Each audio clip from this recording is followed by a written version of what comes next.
Llenas ubicadas donde el tallo verdadero pueden formar magollos fijos.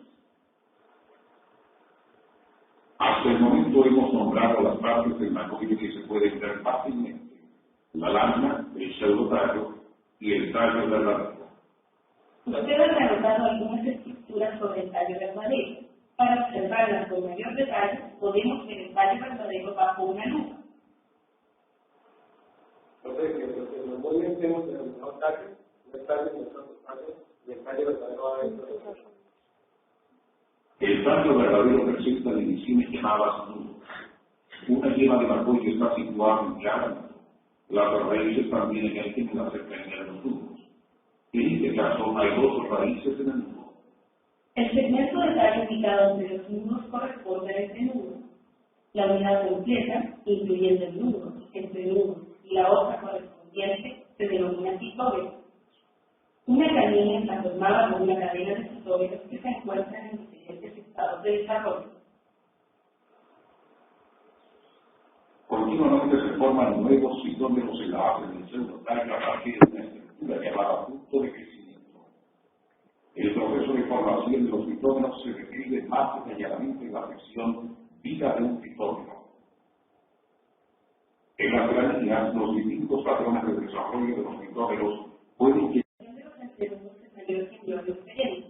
y las hojas permanecen vivas los tiempos, resultando una forma de crecimiento extremo con hojas espaciadas a lo largo de un tallo extendido. Sin embargo, a pesar de la diferente apariencia de roles diferentes y de pedicelos clandestinos, los ejes caulinares de ambas gramíneas están formados por una cadena de citómeros. En los magollos de todo el los citómeros están ubicados como una fila de datos en la base del pseudotallo. En los ejes de pedicelo clandestino, los citómeros están dispuestos como una fila de latas de gaseosa, cuyas bases están unidas a la parte superior de la lata anterior. Cuando se discutió de la comida del magollo en la sección 1, se mencionó que cada magollo tenía un tallo verdadero constituido por una repetición de segmentos llamados citómeros. También se indicó que el punto de crecimiento está ubicado cerca de la base del magollo, siendo aquí donde se generan los nuevos citómeros. Ahora se describirán el punto de crecimiento y los estadios de desarrollo del citómero después de su formación en el punto de crecimiento. Si se pudiera ver dentro del pseudotallo, se observaría algo como esto. O usando un microscopio electrónico de maligno para distinguir las células individuales, se vería algo así. Tanto este punto de crecimiento como el que se mostró pocos segundos antes son detríticos foliares. El tamaño de los mismos aumenta progresivamente en los sucesivos citómeros. Alrededor de esta etapa del desarrollo del citómero se comienza a formar una yema, denominada yema de magollo o yema axilar. Las yemas del magollo no se ven en esta fotografía, ya que están cubiertas con el primordio foliar. Los primordios de hojas continúan su desarrollo hasta que eventualmente rodean el eje del magollo. En un momento dado del desarrollo, comienza una fase de rápida expansión. Las células de la base del primordio de hoja se dividen y se expanden. El primordio de hoja se cierra sobre la parte superior del punto de crecimiento en forma similar como lo hace la capota de un cochecito de bebé o de un auto convertible. La hoja comienza a alargarse a través de la división y expansión celular en la base. Y la lámina y la vaina se forman a través de una banda de células en división que se separan en dos bandas. La banda superior forma la lámina, la inferior forma la vaina. Los magollos de Lorium perenne tienen típicamente dos citómeros cuyas hojas se encuentran en proceso de elongación y aún permanecen ocultas en el centro del pseudotallo. Un tercer citómero cuya hoja está en el centro hacia la luz, y otros dos o tres citómeros con las hojas completamente expandidas. La hoja adulta más vieja muere rápidamente debido a la edad. Unas son utilizados a otras partes de la planta. Algunos científicos han llamado a este proceso senescencia programada. En Lorium perenne, el citómero que posee la hoja verde más vieja es probable que se encuentre aproximadamente 8 o 9 citómeros de distancia del punto de crecimiento. El proceso de producción y de renovación de hojas es fundamental en la producción de forraje y praderas bajo pastoreo, y será especialmente tratado en una sección posterior denominaba crecimiento y muerte de la hoja. Si la yema axilar va a ayudarse para formar un macoyo hijo, es probable que ello suceda en este punto del ciclo de desarrollo del citómero. Este tema será también discutido en detalle en la sección macoyos como miembros de una población. Apenas por debajo del eje del macoyo, aproximadamente al mismo tiempo en que la hoja adulta más vieja está muriendo por separado, el citómero al cual esa hoja pertenece comienza a producir raíces. Detalles sobre la formación de las raíces se presentan en la sección factores de la raíz. El mensaje importante de esta sección es que cada citómero procesa a través de una secuencia de desarrollo programada a medida que citómeros más jóvenes se forman sobre él en el eje del macoyo. Loren Perez posee alrededor de 18 citómeros en el eje del macoyo en un momento dado. Se forman debajo del punto de crecimiento. Desarrollo temprano de la hoja. La hoja aparece, permanece por un tiempo y muere. Se podría formar macoyos hijos. Zona de formación de raíces. Las raíces permanecen por un tiempo. Muerte de raíces. Conceptualizar el macoyo de una gramínea como una cadena de citómeros en diferentes estados de desarrollo nos ayuda a formular estrategias de manejo más inteligentes. El tema anterior, vida de un citómero, señala los eventos que tienen lugar en vida de un citómero que es en el eje del macoyo. Esta secuencia de desarrollo incluyó la formación y muerte de la hoja. Dado que el productor agropecuario depende de la producción de hojas para alimentar a sus animales, a continuación se describirá el crecimiento y muerte foliar con mayor detalle. Primero para un macoyo individual y posteriormente a nivel de la cadena. La producción continua de hojas en el punto de crecimiento, el cual permanece por debajo de la altura del pastoreo, y la muerte o senescencia programada de las hojas viejas, como se discutió en la sección vida de un citómero, son características singulares del crecimiento de las gramíneas. Los signos visibles del envejecimiento son la clorosis de la hoja y eventualmente necrosis y desintegración. En las etapas tempranas de la senescencia, algunas partes de la planta, pero la mayoría de los contenidos celulares son consumidos por la respiración de la propia hoja o por bacterias y hongos que viven sobre el tejido de la planta o son perdidos por lavado. Observe ahora cómo se ilustra el proceso de crecimiento y senescencia trasladada de la hoja, algunas veces llamado renovación foliar. En lolo perenne, normalmente hay una sola hoja emergiente en cualquier momento. Una vez que 3 o 4 hojas están presentes, las hojas viejas comienzan a morir al mismo tiempo que se forman las hojas nuevas. Por lo tanto, el número de hojas en un macoyo permanece más o menos constante en 3 o 4.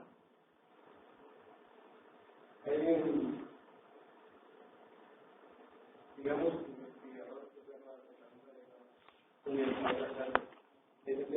Paso de extensión de la hoja, milímetros por macoyo por día. Senescencia, muerte de las hojas viejas. Mucho se ha escrito sobre las respuestas de las praderas al pastoreo. Aquí se presentan dos gráficos muy conocidos que resumen cómo la elongación foliar a nivel del macoyo se replica a nivel de la pradera. En primer lugar, un estudio de la década de los 50, llevado a cabo en Ray Grossman, mostró cómo la masa de forraje cambia en función del tiempo después del pastoreo. En segundo lugar, un estudio de la década de los 80 por John Hudson mostró la relación entre la elongación y muerte foliar a diferentes niveles de masa de forraje.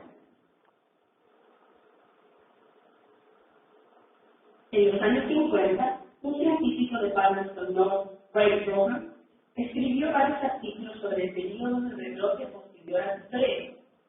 Brogan midió la masa de forraje en intervalos regulares durante el rebrote, después del pastoreo, y describió una trayectoria sigmoidal por en forma de irse de la masa de forraje en función del tiempo, como se muestra en la figura. Note que la curva de Grossman es un gráfico de masa de forraje en el eje Y, en función del tiempo en el eje X. La pendiente de la curva indica la tasa de acumulación de forraje. Una pendiente más pronunciada representa. El gráfico de Brogan muestra que durante un ciclo de rebrote,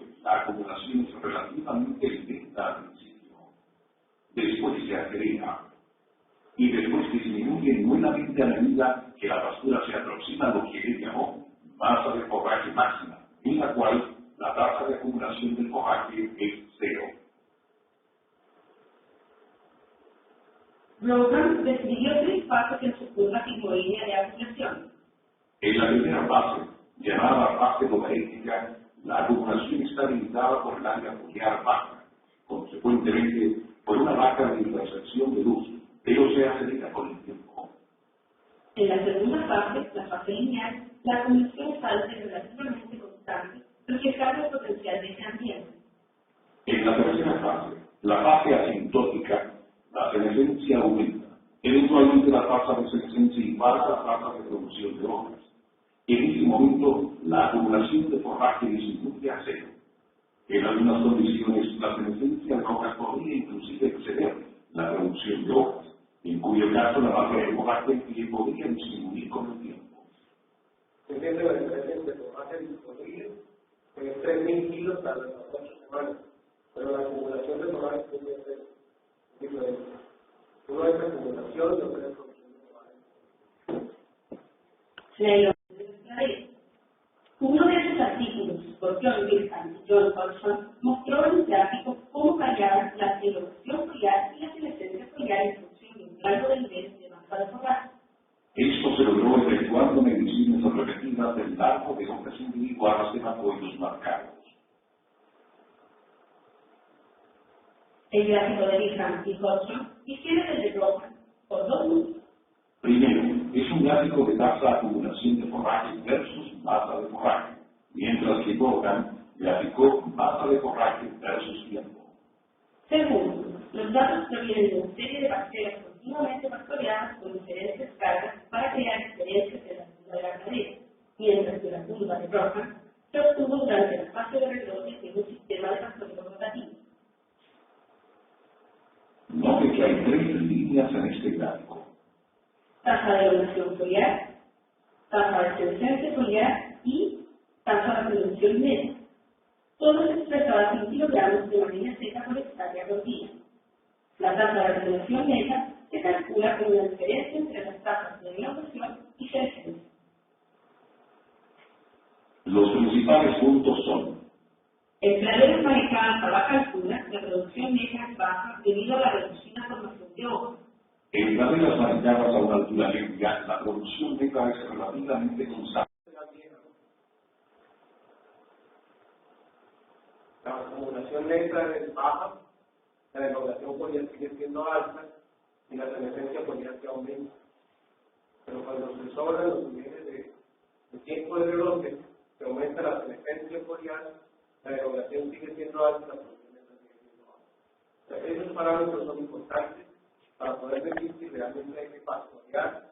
Hoy hacemos una curva, espero poder hacer, de tal forma que podamos determinar para el momento óptimo del uso de la pastura. Más información sobre cómo se aplican estos principios para desarrollar la teoría de manejo del pastoreo puede encontrarse en libros de textos tales como Grazing Management Science into Practice de John Hodgson o Livestock Feeding on Pasture, publicado por la New Zealand Society of Animal Production. Al describir el crecimiento y muerte de la hoja en la sección 3, se vio una foto de un grupo de macolios de diferentes edades. En la presente sección se mostrará cómo se forman nuevos macolios y cómo los macolios responden como miembros de una población a otros macolios alrededor de ellos. ¿Cómo saber si realmente cortar el pasto muy bajo o más alto produce más de más? Ese es el resumen. En la sección 2 se mencionó que nuevos macolios son formados por el desarrollo de yemas como esta. Y que están organizadas en la fila de cada hoja, siempre una yema por hoja.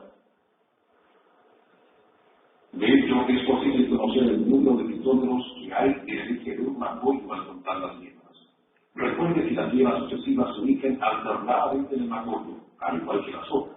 Así, cuando se observa a un lado del eje del macoyo, cada yema representa 2 pitómeros. En esta foto de la base de un macoyo, se observa que la yema superior del eje del macoyo recién ha comenzado a desarrollar un nuevo macoyo. Mientras hay un macoyo adulto, ubicado en el centro de este grupo de macoyos, existen dos macoyos hijos con un desarrollo relativamente avanzado, ubicados en lados opuestos del eje del macoyo. Los macoyos hijos nacen solamente en orden secuencial, al igual que las hojas. El macoyo ubicado a la derecha es más pequeño porque proviene de una yema más joven, que se encuentra más arriba del eje del macoyo, y ha sido formada después. Grupos de macoyos interconectados como estos constituyen la jerarquía de macoyos. Si se remueve el suelo adherido a la base de los macoyos, frecuentemente se encuentra que jerarquías de macoyos que son vecinas entre sí tienen una conexión en común en la base de un macoyo muerto de una estación de crecimiento previa. Si usted mira cuidadosamente, podrá observar que ambos, el grupo de macoyos en la izquierda y el macoyo de la derecha, Analice lo siguiente. en una pradera con una población de macoyos constante, ¿cuántos macoyos hijos produce cada macoyo durante su vida? La respuesta correcta es un macoyo hijo por cada macoyo. Esto dice algo sobre la estrategia de crecimiento de las gallinas. Las hojas son producidas rutinariamente en capas de cobre. Por el contrario, el número de yemas de macoyos que se desarrollan en macoyos hijos es solo suficiente para reemplazar los macoyos que mueren, normalmente entre el 10 y 20% de las yemas de macoyos. Puesto de otra manera, el número de yemas de macoyos disponibles es mucho mayor que el que se podría llegar a desarrollar, pero las yemas latentes dan la oportunidad para una respuesta de rebrote rápido cuando las condiciones son favorables. Verdaderamente, en las praderas, los macoyos constituyen un mecanismo por el cual los espacios libres entre las plagas se pueden poblar. Altas tasas de formación de macoyos hijos ocurren. En respuesta al pastoreo, de esta forma se incrementa la velocidad de recuperación del área foliar. En plantas jóvenes cuando están colonizando nuevos espacios en praderas recién establecidas. Y en respuesta a la aplicación de fertilizantes nitrogenados. En resumen, la regulación de un macoyaje más que la regulación foliar en praderas del óleo talento, siendo ese un momento conveniente para considerar la relación entre la población de macoyos y el área foliar de la pradera. Los científicos a menudo han buscado macoyos asumiendo que un número más alto de macoyos sería indicador de una pradera más productiva. Esto es a veces verdad, pero no siempre.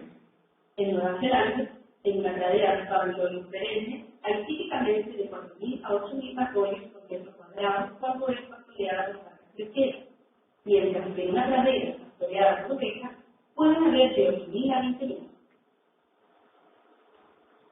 Oye, ¿cuál de las dos praderas hay más producción? La que tiene más macoyo, la que tiene más macoyo. ¿Tiene más macoyos? Existen dos razones que determinan la baja densidad de macoyos en una pradera pastoreada por vacas lecheras. Primero, una pradera pastoreada por vacas tiene un promedio mayor de disponibilidad instantánea de masa de forraje. Esto significa que los macoyos individuales tienden a ser más grandes. Si los macoyos son más grandes, pocos de ellos podrán crecer en la misma área y la densidad será menor. Segundo, las vacas lecheras y las ovejas tienen diferentes hábitos de pastoreo. Mientras las vacas se revuelven su lengua alrededor del tronco, esto implica que se pierde un mayor número de macoyos en una pradera pastoreada por vacas lecheras. Este compromiso entre el tamaño del macoyo y la densidad de macoyo es conocida como compensación tamaño-densidad. Un amplio rango de la compensación tamaño-densidad puede observarse en estas macetas de óleo perenne mantenidas a diferentes alturas de corte, 20, 40, 80, 120 y 160 milímetros. Cuando las cubiertas plásticas son removidas de las macetas, se aprecia claramente la compensación tamaño-densidad. El aumento de la altura de corte desde la izquierda hacia la derecha provocó una menor densidad de macoyo y un mayor tamaño de macoyo. En este experimento, la mejor producción de hojas equivalente a 70 kilogramos de materia seca por hectárea por día se obtuvo con una altura de corte de 120 milímetros. Para interpretar la compensación tamaño-densidad, se puede verificar el tamaño y la densidad de los macoyos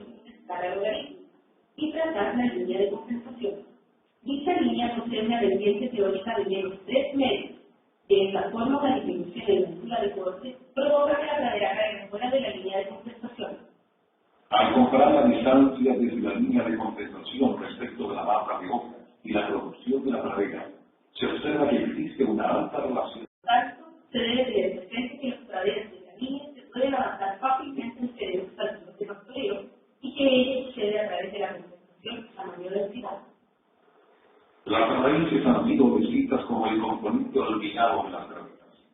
Sin embargo, se ha visto que la formación de la raíz es la última acción de un fitómero antes de envejecer. A continuación se observará este estado de la vida del fitómero en forma más detallada. En el tópico vida del fitómero, se vio que los fitómeros producían hojas, magollos y raíces en diferentes estados de su ciclo de desarrollo. El desarrollo de la hoja y de la yema de magolio fueron descritos con anterioridad. Ahora se considerará el desarrollo de la raíz. En esta foto, la base de un magolio de Dolium perenne puede verse claramente una fila vertical de 5 yemas de magolio. En una sección anterior se mencionó que cada yema indicaba a un fitómero en el magolio. Se debe tener presente que al otro lado del magolio existe otra fila de yemas. Los fitómeros pueden ser numerados de la siguiente manera. Se denominará fitómero 1 al que posee la última hoja viva, donde existe una raíz en estado inicial de formación. En el fitómero 2 y en el fitómero 3 existen raíces jóvenes y largas en crecimiento. Bajo esto se ubican fitómeros con raíces maduras. Hasta donde se conoce, un solo estudio ha tratado de medir el desarrollo de raíces en Dolium perenne, basándose en los núcleos. En este estudio, un isótopo de carbón fue utilizado para encontrar la cantidad instantánea de fotosintatos que alcanzaba cada raíz. ¿Qué era fotosintatos?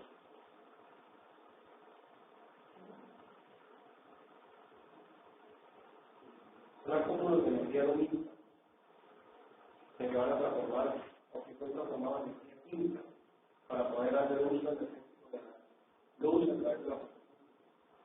Los fotosintatos de la forma Este diagrama permite visualizar la información. La barra horizontal en la parte superior del diagrama representa un eje de magolio colocado en dicha posición. El tamaño promedio de las raíces para los diferentes números de nudos moviéndose hacia abajo por el eje del magolio es mostrado esquemáticamente desde la izquierda hacia la derecha del diagrama. El largo del eje de la raíz principal ha sido dibujado en escala. El largo total de las ramificaciones de cada eje de raíz también ha sido dibujado en escala, aunque el patrón de ramificación no corresponde exactamente a la realidad. A mí pareciera que fuera una pilotaje, no es pilotaje, una facilitada. Sin embargo, para esquematizar el ejercicio se hace. Los puntos principales son: cortar a partir del primer fitómero con presencia de raíz hacia abajo en el sentido del eje del magolio. El largo del eje principal de la raíz nodal no creció en forma importante de proteínas o fitómero número 5, contando desde la primera raíz. La formación de ramificaciones de la raíz tuvo lugar principalmente entre los fitómeros 3 y 6. El largo total de la raíz nodal, totalmente desarrollada con ramificaciones, excede los 2 metros. Por lo tanto, cada magolio tiene más de 10 metros de raíces y el largo de raíces de una cadera con 5.000 magolios por metro cuadrado posee cerca de 70 kilómetros de raíces por metro cuadrado de suelo. Ahora se muestra la cantidad de fotosintatos que alcanza a cada raíz individual como porcentaje respecto del total suministrado al sistema radical completo. Las raíces jóvenes reciben más fotosintatos que las viejas. Por ejemplo, la raíz del nudo 1 recibe casi 4 veces más sustrato que las raíces de los nudos 5 a 7. Aún más, si se observa la distribución de los fotosintatos dentro de las raíces individuales, considerando su suministro a la punta y el resto de la raíz, se encuentra que los fotosintatos suministrados a las raíces jóvenes se concentran en el ápice radical, donde la elongación de la raíz está ocurriendo. Probablemente el bajo suministro de fotosintatos es determinante del cese de la elongación radical y eventualmente de la muerte de la raíz. En resumen, el desarrollo de las raíces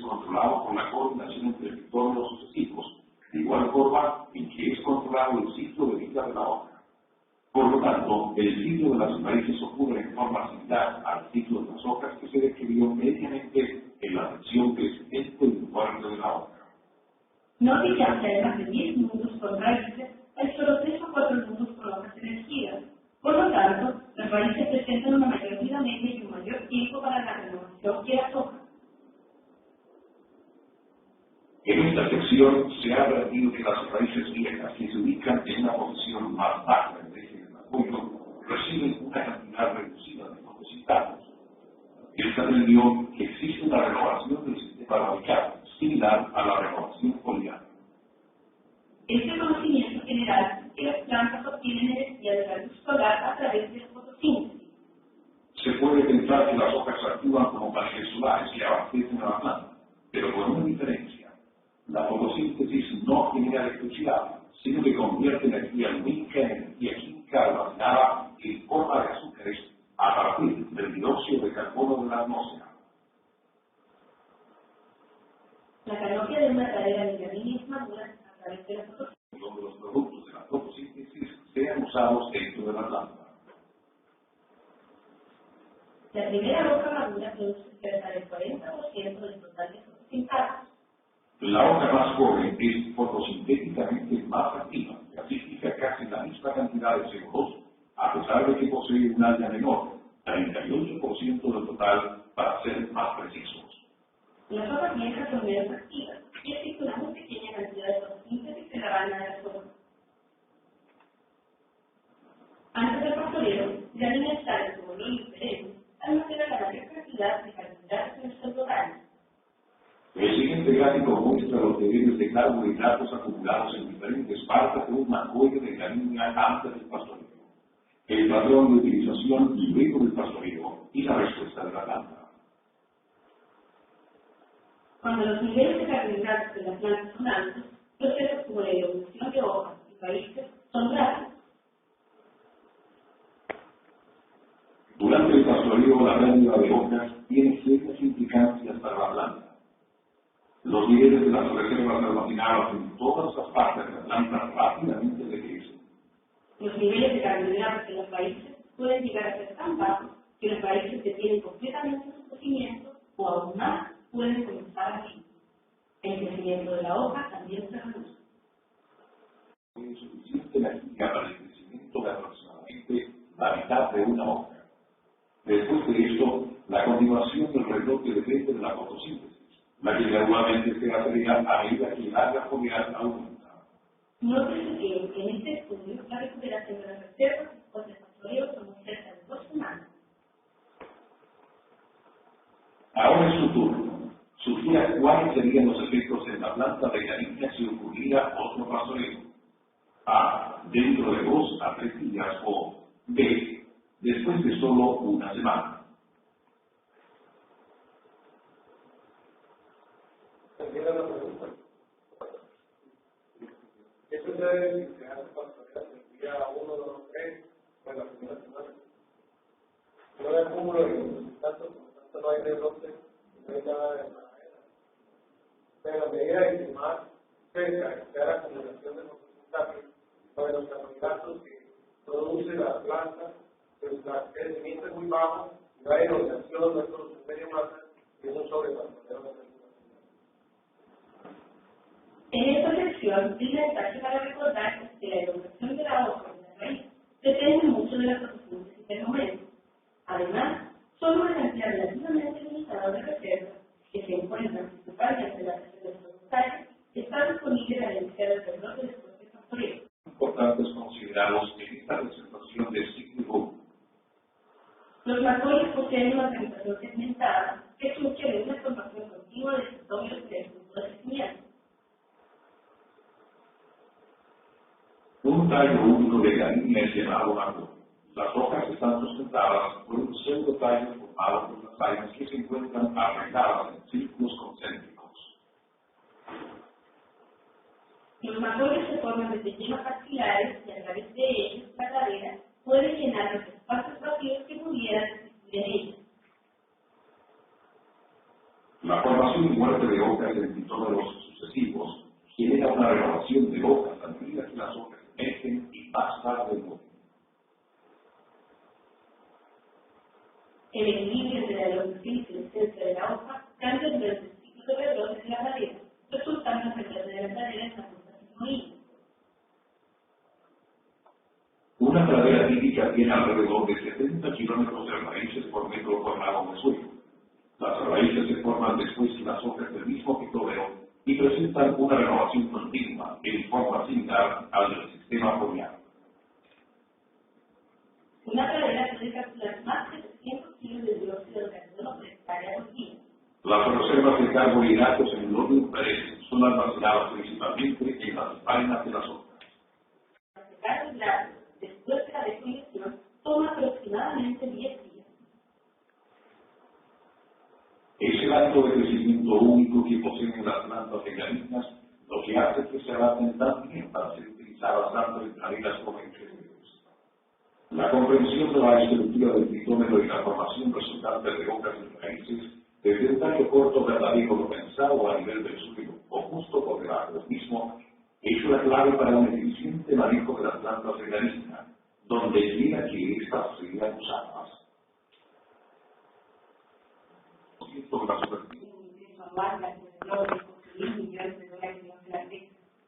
que equivale aproximadamente a 3.400 millones de dólares estadounidenses. Las granitas también tienen un importante uso recreativo, por ejemplo en deportes tales como el fútbol y rugby, y también en jardines de plazas y casas. En esta presentación exploramos la morfología y crecimiento de las granitas a las cuales se interesan. Para navegar hacia cualquier tema, haga clic sobre el título de la sección correspondiente. Para activar la presentación continua, pulsa el botón I, y este botón cambiará a C. Cuando se encuentre en el modo continuo, pulse sobre G para volver al modo interactivo. Los números de 0 a 9 pueden ser usados para controlar el volumen. Botón nuevamente.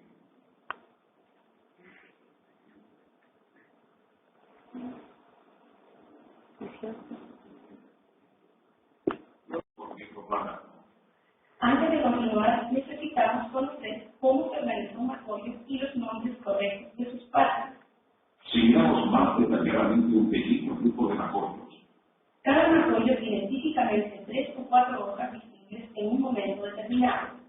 La hoja inferior es la más vieja. Moviéndolos hacia arriba del macollo, cada hoja es más joven que la que se encuentra debajo y las hojas sucesivas se ubican en lados opuestos del macollo. cada hoja posee una parte superior llamada blanca y una parte inferior llamada pálida.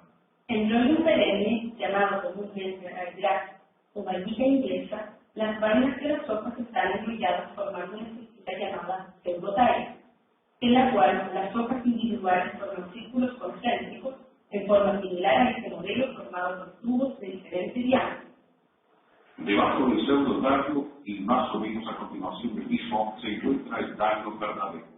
En otra sección veremos cómo las yemas ubicadas sobre el tallo verdadero pueden formar macollos hijos.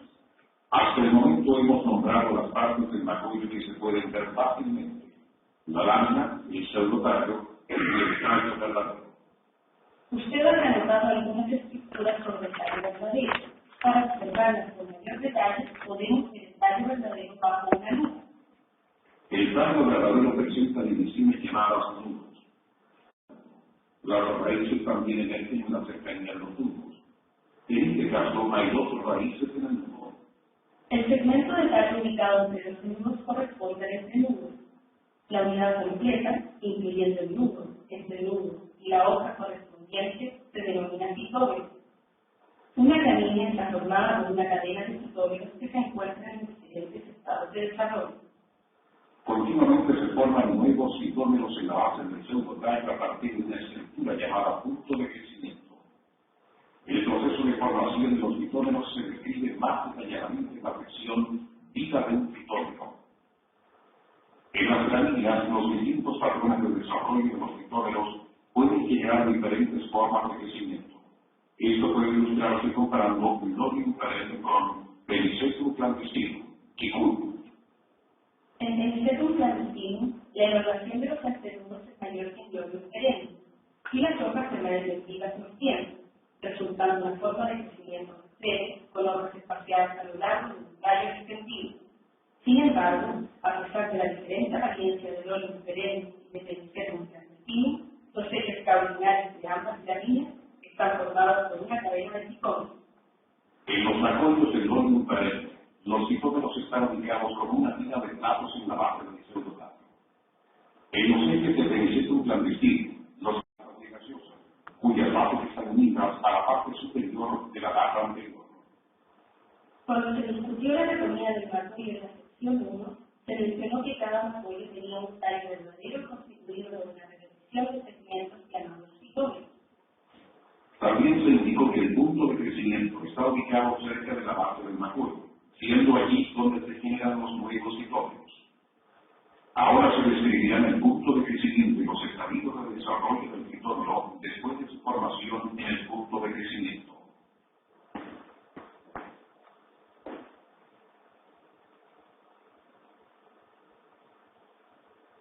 Si se pudiera ver dentro del pseudotallo, se observaría algo como esto.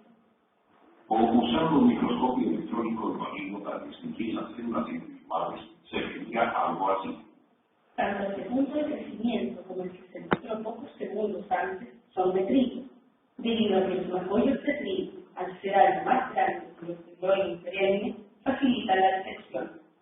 La estructura que tiene forma de estalagmita es llevada al punto de crecimiento de meristema apical. Debajo del punto de crecimiento, los citómeros individuales pueden verse como pliegues y debajo de estos se observan las hojas en desarrollo. Note que a medida que se desciende en el eje del macoido, desde el punto de crecimiento, cada citómero es progresivamente más A través de la vida de un citómero desde el momento en que es creado en el punto de crecimiento, hasta que finalmente muere algunos meses más tarde. Se comenzará en el punto de crecimiento donde se forman los nuevos citómeros. Este dibujo representa la cadena de citómeros sobre el eje del macoide. Como se ha visto, el punto de crecimiento es una cúpula translúcida de células. Justo debajo del punto de crecimiento hay un número de citómeros jóvenes en desarrollo. Un macoide del óleo perenne típicamente tiene alrededor de 3 citómeros jóvenes en estado de desarrollo. La primera estructura en formarse cuando el citómero se desarrolla es la hoja.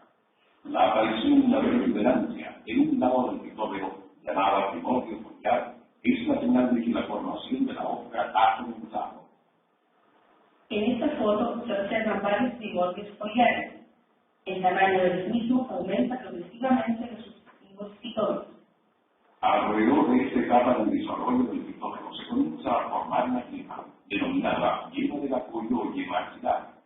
Las yemas del macoide no se ven en esta fotografía, ya que están cubiertas por el primordio foliar. Los primordios de hojas continúan su desarrollo hasta que eventualmente rodean al eje del macoide. En un momento dado del desarrollo, comienza una fase de rápida expansión. Las células de la base del primordio de hoja se dividen y se expanden. El primordio, en forma similar como lo hace la capota de un cochecito de bebé o de un auto convertible. La hoja comienza a alargarse a través de la división y expansión celular en la base. Y la lámina y la vaina se forman a través de una banda de células en división que se separan en dos bandas. La banda superior forma la lámina, la inferior forma la vaina. Los macoides del óleo perenne tienen típicamente 2 citómeros cuyas hojas se encuentran en proceso de elongación y aún permanecen ocultas en el centro del pseudotallo. Un tercer citómero cuya hoja está emergiendo hacia la luz. Y otros 2 o 3 citómeros con las hojas completamente expandidas. La hoja adulta más vieja muere rápidamente debido a la edad. Una proporción del nitrógeno y otros compuestos de la hoja senescente son utilizados a otras partes de la planta. Algunos científicos han llamado a este proceso senescencia programada. En óleo perenne, el citómero que posee la hoja verde más vieja es probable que se encuentre aproximadamente 8 o 9 citómeros de distancia del punto de crecimiento. El proceso de producción y de renovación de hojas es fundamental en la producción de forraje en praderas bajo pastoreo y será exclusivamente tratado en una sección posterior denominada crecimiento y muerte de la hoja. Si la yema axilar va a activarse para formar un macoide hijo, es probable que ello suceda en este punto del ciclo de desarrollo del citómero. Este macoides como miembros de una población. apenas por debajo del eje del mercurio, aproximadamente al mismo tiempo en que la hoja adulta más vieja está hundiendo por su lado, el ditómero al cual esa hoja pertenece comienza a producir raíces. Detalles sobre la formación de raíces se presentan en la sección Factores de la raíz. El mensaje importante de esta sección es que cada citómero procesa a través de una secuencia de desarrollo programada a medida que citómeros más jóvenes se forman sobre él en el eje del macorio. Lorium perenne posee alrededor de 18 citómeros en el eje del macorio en un momento dado. La secuencia de desarrollo es la siguiente. Los citómeros se forman debajo del punto de crecimiento. Desarrollo central de la hoja. La hoja aparece, permanece por un tiempo y muere. Se podría formar macorio sí. Zona de formación de raíces. Las raíces permanecen por un tiempo. Muerte de raíces. Conceptualizar el macorio de una gramínea como una cadena de citómeros en diferentes estados de desarrollo nos ayuda a formular estrategias de manejo más inteligentes. El tema anterior de subida de un citómero señala los eventos que tienen lugar a medida que un citómero ingresa en el eje del macorio. Esta secuencia de desarrollo incluyó la formación y muerte de una hoja, la producción de hojas para alimentar a sus animales. A continuación, se describirá el crecimiento y muerte foliar con mayor detalle. Primero para un macorio individual y posteriormente a nivel de la pradera.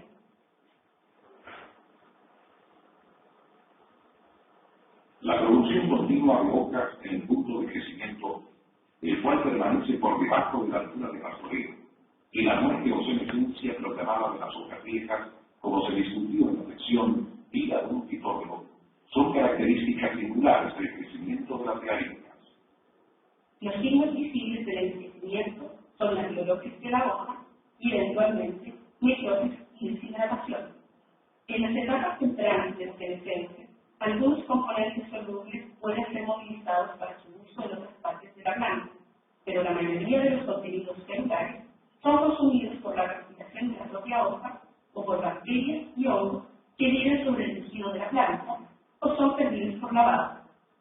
Observe ahora cómo se ilustra el proceso de crecimiento y senescencia programada de la hoja, algunas veces llamado renovación foliar. En Lorium perenne, normalmente hay una sola hoja emergiendo en cualquier momento. Una vez que 3 o 4 hojas estén presentes, las hojas viejas comienzan a morir al mismo tiempo que se forman las hojas nuevas. Por lo tanto, el número de hojas en un macorio permanece más o menos constante en 3 o 4. Caminando entre los bosques de magolios y gramíneas, en lugar de mirarlos desde la distancia, usted tendría una vista parecida a esta, tomada con una cámara de fibra óptica con una lente de 3 milímetros de diámetro.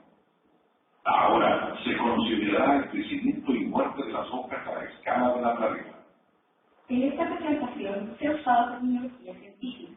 Los productores comúnmente usan palabras un poco diferentes que los científicos para expresar la misma idea. Aquí se presentan algunos términos usados en esta sección y sus equivalentes usados por los productores. Masa de forraje, materia seca disponible, kilos de materia seca por hectárea. Acumulación de forraje, crecimiento de la pastura, kilos de materia seca por hectárea por día. Tasa de elongación foliar, tasa de extensión de la hoja, milímetros por macorio por día.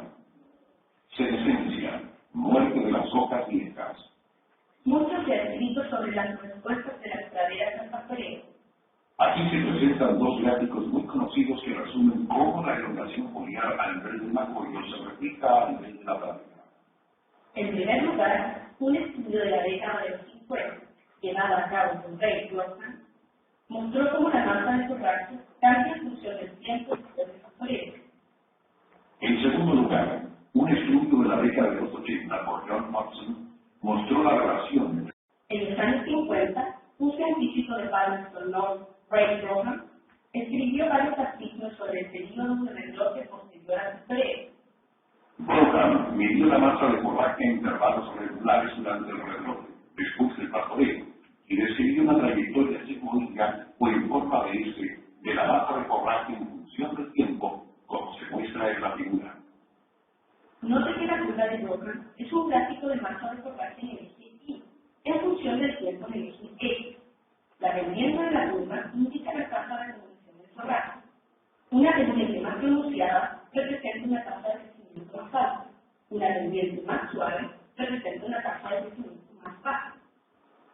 gráfico de Brogan muestra que durante un ciclo de reloj la acumulación es relativamente lenta al principio, después se acelera y después disminuye nuevamente a medida que la pastura se aproxima a lo que él llamó masa de forraje máxima, en la cual la tasa de acumulación de forraje es cero.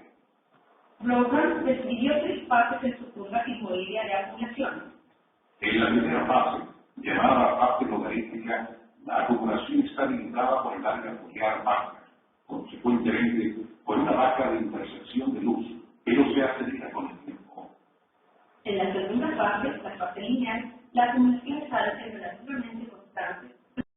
En la tercera fase, la fase asintótica, la senescencia aumenta.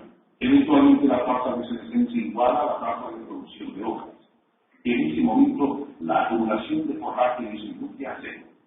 En algunas condiciones, la senescencia de hojas podría inclusive exceder la producción de hojas, en cuyo caso la tasa de forraje podría disminuir con el tiempo.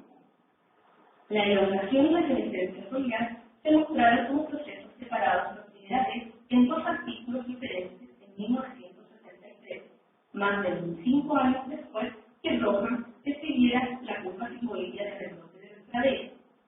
Uno de esos artículos, por John Gilligan y John Hodgson, mostró en gráfico cómo variaban la elongación foliar y la senescencia foliar en función de un rango de niveles de masa de forraje. Esto se logró efectuando mediciones repetidas del largo de hojas individuales en apoyos marcados. El gráfico de Gilligan y Hodgson difiere del de Brogan por 2 motivos. Primero, es un gráfico de tasa de acumulación de forraje versus masa de forraje, mientras que Brogan graficó masa de forraje versus tiempo. Segundo, los datos provienen de una serie de parcelas continuamente pastoreadas con diferentes cargas para crear diferencias en la altura de la cadera, mientras que la curva de Brogan se obtuvo durante la fase de rebrote de un sistema de pastoreo rotativo. Note que hay 3 líneas en este. Tasa de acumulación neta. Solo se expresará 1 kilogramos de materia seca por hectárea por día. La tasa de acumulación neta se calcula con una diferencia entre las tasas de elongación y senescencia. Los principales puntos son: en praderas manejadas a baja altura, la producción neta es baja debido a la reducida formación de hojas.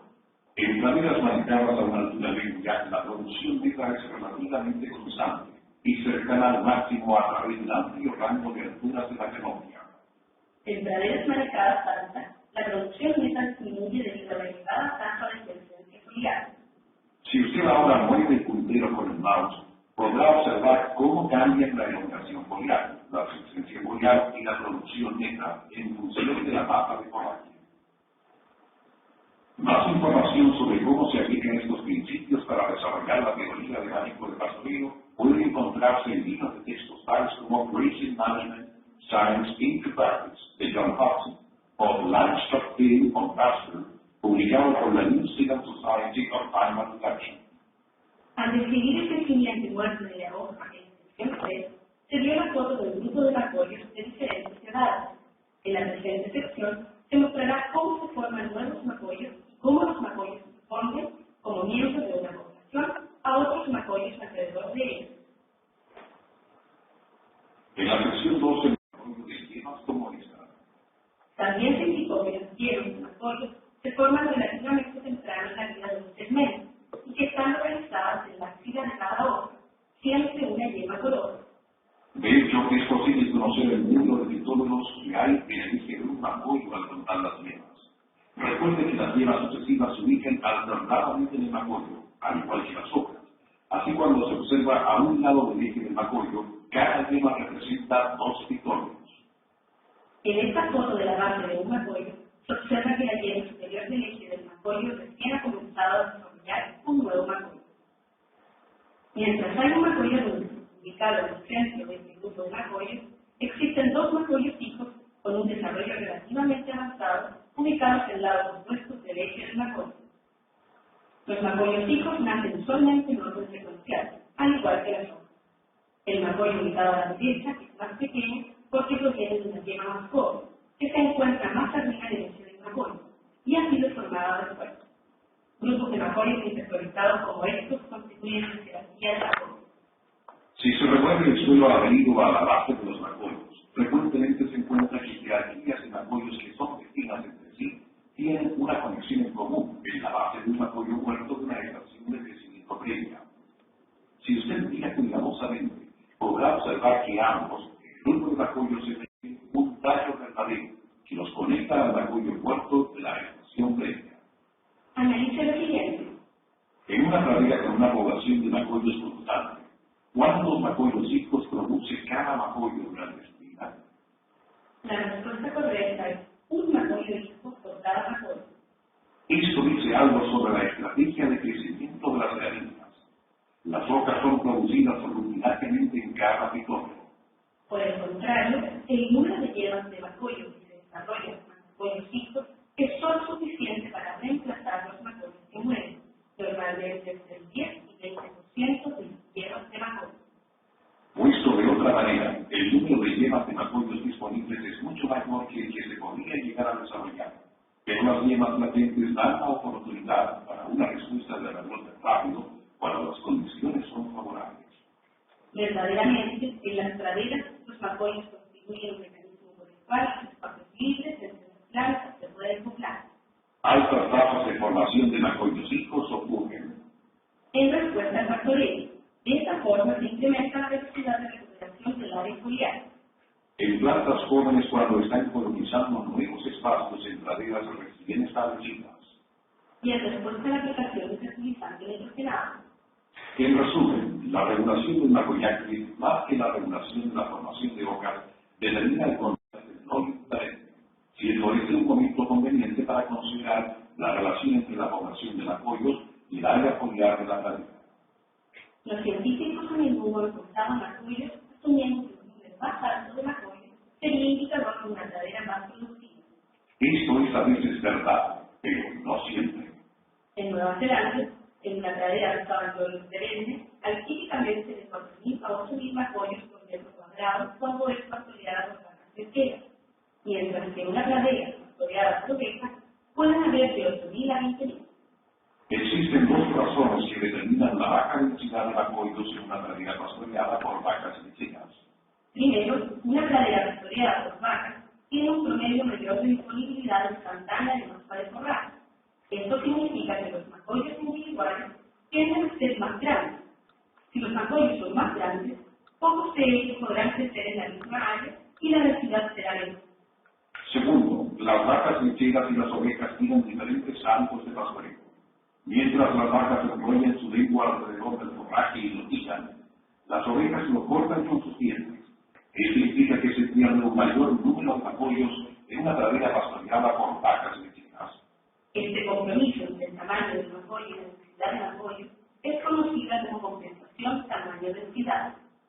Un amplio rango de la compensación tamaño-densidad puede observarse 40, 80, 120 y 160 milímetros.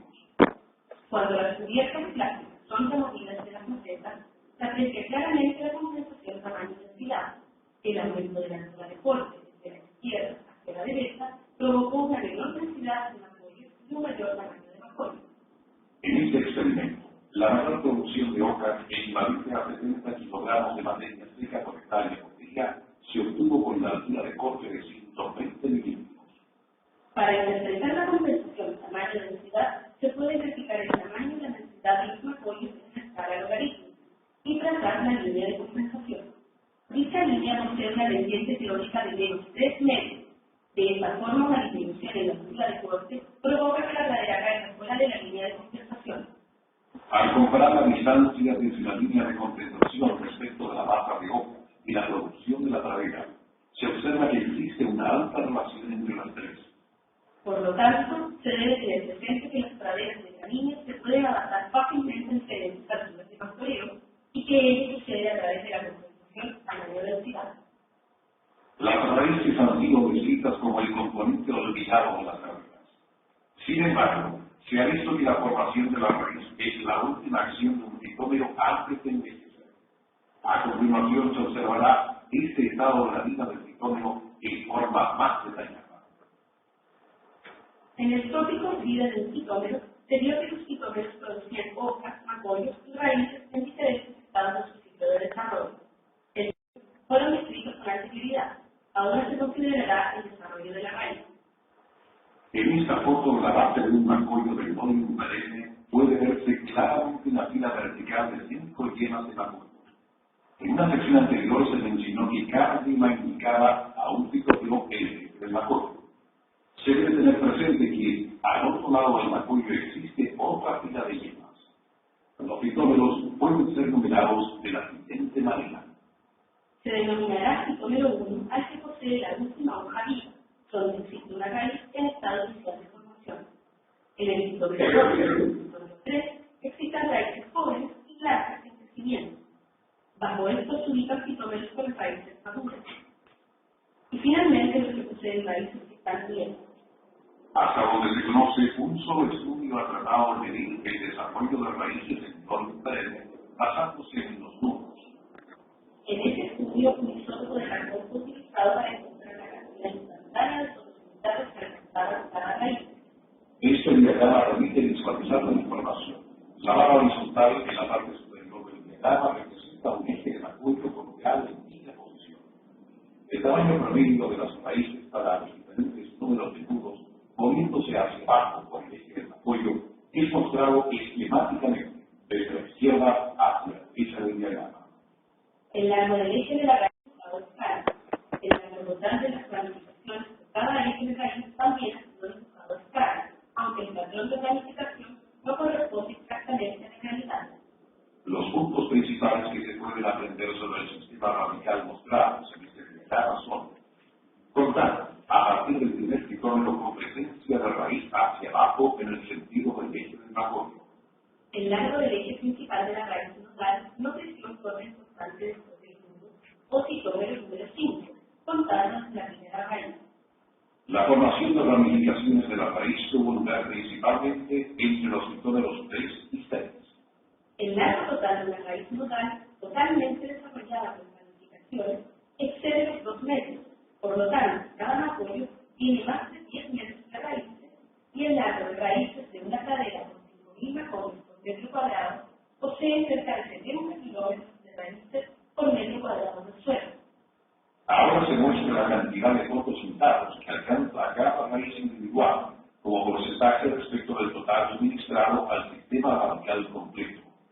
Las raíces jóvenes reciben más fotosíntesis que las viejas. Por ejemplo, la raíz en el nudo 1 recibe casi 4 veces más sustrato que las raíces de los nudos 5 a 7. Aún más, si se observa la distribución de los fotosíntesis dentro de las raíces individuales, considerando su suministro a la punta y los restos se concentran en el ápice radical, donde la elongación de la raíz está ocurriendo. Probablemente, el bajo suministro de fotosíntesis a las raíces viejas sea el factor determinante del cese de la evolución radical y, eventualmente, de la muerte de la raíz.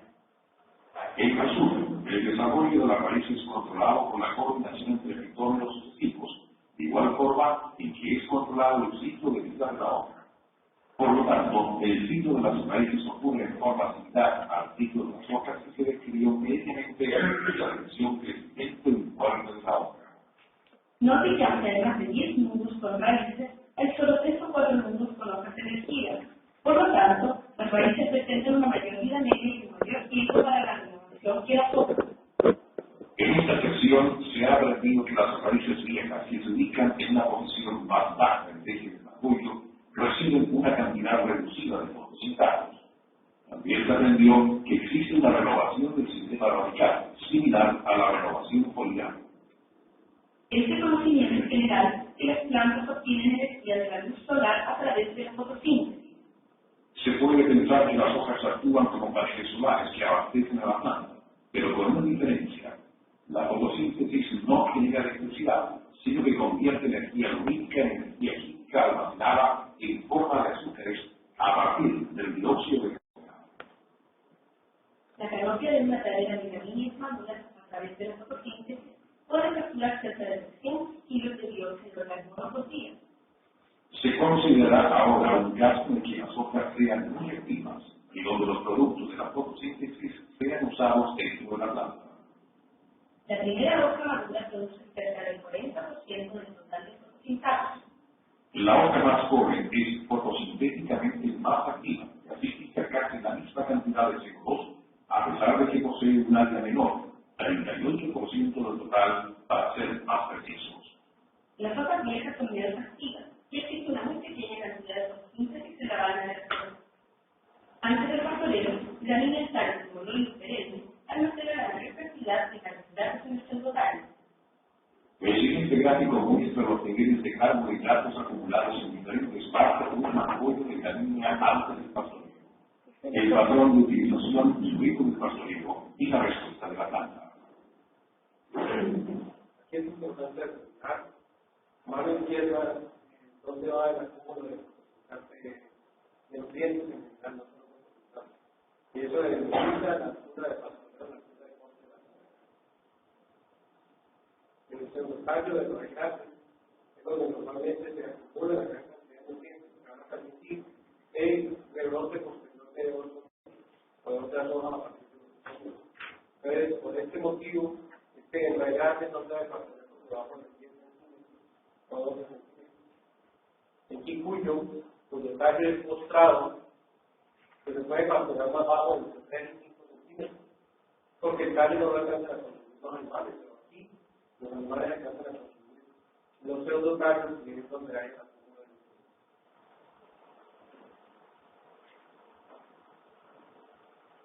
Cuando los niveles de carbohidratos en las plantas son altos, procesos como la evolución de hojas y raíces son graves. Durante el pastoreo, la glándula de hojas tiene serias implicancias para la planta. Los niveles de las reservas almacenadas en todas las partes de la planta rápidamente decrecen. Los niveles de carbohidratos en las raíces pueden llegar a ser tan bajos que las raíces detienen completamente su crecimiento o aún más pueden comenzar a morir. El crecimiento de la hoja también se reduce. El agotamiento de las reservas de la vaina de las hojas provee suficiente energía para el crecimiento de aproximadamente la mitad de una hoja. Después de esto, la continuación del rebrote depende de la fotosíntesis, la que gradualmente se acelerará a medida que el área foliar aumenta. Nótese que en este estudio la recuperación de las reservas o del pastoreo tomó cerca de 2 semanas. Ahora es su turno. Sugiera cuáles serían los efectos en la planta después de solo una semana. En esta sección, el mensaje para recordar es que la elongación de la hoja y de la raíz depende mucho de la fotosíntesis del momento. Además, solo una cantidad relativamente limitada de reservas que se encuentran principalmente en las reservas secundarias está disponible para iniciar el rebrote después del pastoreo. Para concluir, se realizan parte de los conceptos más importantes considerados en esta presentación del ciclo. Los macoles poseen una organización segmentada que surge de una formación continua de citosol del punto de crecimiento. Un tallo único de la línea es llamado macol. Las hojas están sustentadas por un pseudotallo formado por las vainas que se encuentran arregladas en círculos concéntricos. Los macoles se forman desde yemas axilares y a través de ellos la cadera puede llenar los espacios vacíos que pudieran existir en ellos. La formación y muerte de hojas en pitómeros sucesivos genera una renovación de hojas a medida que las hojas emergen y más tarde mueren. El equilibrio entre la elongación y senescencia de la hoja cambia durante el ciclo de rebrote de la cadera, resultando en el rebrote de la cadera en la punta cicloídea.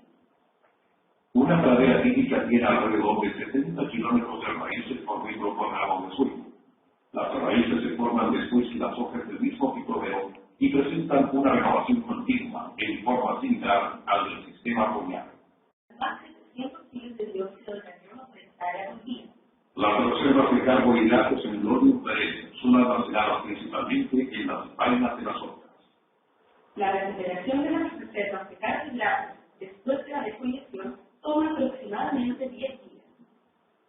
Es el acto de crecimiento único que poseen las plantas regalinas lo que hace que se adapten tan bien para ser utilizadas tanto en praderas como en céspedes.